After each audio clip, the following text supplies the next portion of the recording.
welcome to my channel. আজ থেকে আমি idioms এর উপর ভিডিও আপলোড করব। তবে তার আগে বলা দরকার what is idioms, কেন ব্যবহার করা হয়। idioms এর বাংলা অর্থ হচ্ছে উপমা অথবা বাগধারা। An idiom is an expression that cannot be understood from the meaning of its separate words but must be learned as a whole expression. মানে একটা idioms হলো একটা অভিব্যক্তি যা এর পৃথক শব্দের অর্থ থেকে বোঝা যায় না, তবে এটা পুরো প্রকাশ হিসেবে শিখতে হয়। তার মানে আপনি প্রতিটা শব্দের অর্থ ধরে তার ভাব প্রকাশ করতে পারবেন না। idioms হচ্ছে ফিগুরেটিভ ল্যাঙ্গুয়েজ অর্থাৎ প্রতীকী ভাষা। তার মানে বাক্যের প্রতিটা শব্দের অর্থ আক্ষরিক না। সে ফর এক্সাম্পল অনেক পরিচিত একটা ইডিয়াম আছে যা হচ্ছে it's raining cats and dogs. যদি আক্ষরিক অনুবাদ করি তার মানে হচ্ছে কুকুর বিড়ালের বৃষ্টি হচ্ছে। যদি প্রতিটি শব্দের অর্থ আমরা বের না করি তখন এই বাক্যটি ইশারা করছে মুষলধারে অনেক জোরে অর্থাৎ প্রচুর বৃষ্টি হচ্ছে। So it's raining cats and dogs is really means it's raining very hard. So যেহেতু জানুয়ারি মাস শীতকাল তাই ভাবছি যে উইন্টার ইডিয়ামস দিয়ে শুরু করব। উইন্টার ইডিয়ামস বলতে আমি বোঝাচ্ছি যে আমি যেই ইডিয়ামসগুলো আপনাদের সাথে শেয়ার করব সেগুলো মধ্যে বেশিরভাগ আপনি কিছু উইন্টার রিলেটেড কথাবার্তা শুনতে পারবেন বা সেই শীতকালীন কিছু পরিস্থিতি নিয়ে বলা হচ্ছে। দেখতে থাকুন, আশা করি বুঝে যাবেন। So let's get started. Number 1, be on thin ice. মানে হচ্ছে to be in a risky situation, অর্থাৎ কোনো বিপজ্জনক পরিস্থিতি। এক্সাম্পল দিচ্ছি, ধরুন আপনার ইলেকট্রিসিটি বিল দেওয়ার আজকেই লাস্ট ডেট এবং 5টার মধ্যে অফিস বন্ধ হয়ে যাবে। অলরেডি 4টা বাজে।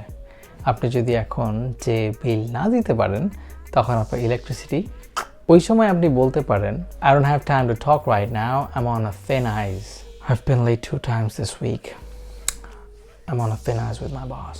Number 2, the tip of the iceberg, which means a small piece of a much larger problem or issue that is hidden. Iceberg তো আমরা জানি তাই না? So iceberg, the tip of the iceberg.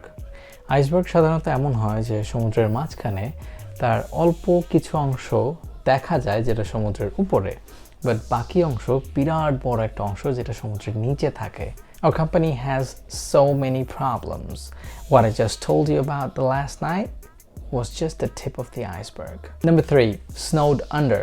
To have too much work to do or simply means too busy. অর্থাৎ যদি আপনি বলেন কাউকে যে I cannot go tonight, I'm snowed under, তার মানে হচ্ছে কি আপনি আজ রাতে যেতে পারবেন না কারণ আপনি অনেক ব্যস্ত। কেউ আপনাকে জিজ্ঞেস করলো Are you going to the party tonight? And you said No man, I'm snowed under tonight. I'm sorry I missed the party last night. I was really snowed under with my work. Number 4, snowed in. এই ইডিয়ামটা আমাদের দেশের জন্য না, কারণ আমাদের দেশে snow তেমন একটা হয় না, তেমন একটা কি হয়ই না। তো দেশের বাইরে যারা যাবেন তারা হয়তো এটা ব্যবহার করতে পারেন। Snowed in, that means to be trapped because of too much. তার মানে অনেক বেশি বরফ পড়ার কারণে তারা আটকা পড়েছে। Let's watch TV tonight. I think we are snowed in anyway. Number 5, get cold feet, which means to become too scared to do. অর্থাৎ অনেক ভয় পাওয়া। যদি এক্সাম্পল দিই, ধরুন আপনাকে একটা বড় প্রেজেন্টেশন দিতে হবে সেখানে প্রায় 1000 মানুষ, সেখানে আপনাকে আপনার আইডিয়াটা শেয়ার করতে হবে।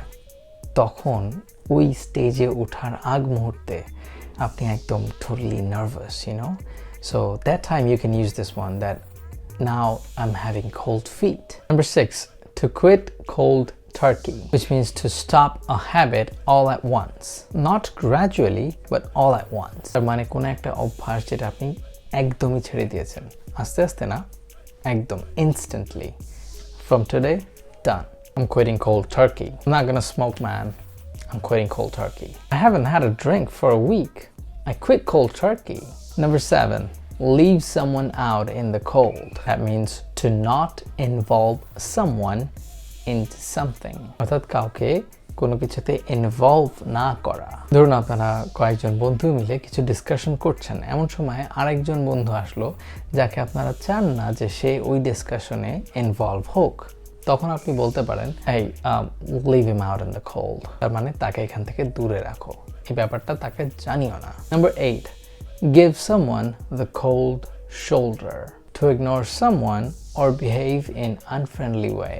ধরুন আপনি রাস্তা দিয়ে যাচ্ছেন, এমন সময় আপনি কাউকে বলেন হাই, এবং সে আপনার দিকে তাকালেনই না, একদম জাস্ট ইগনোর করে চলে গেল। So he gave you a cold shoulder. Alright, that's all. I hope you liked it.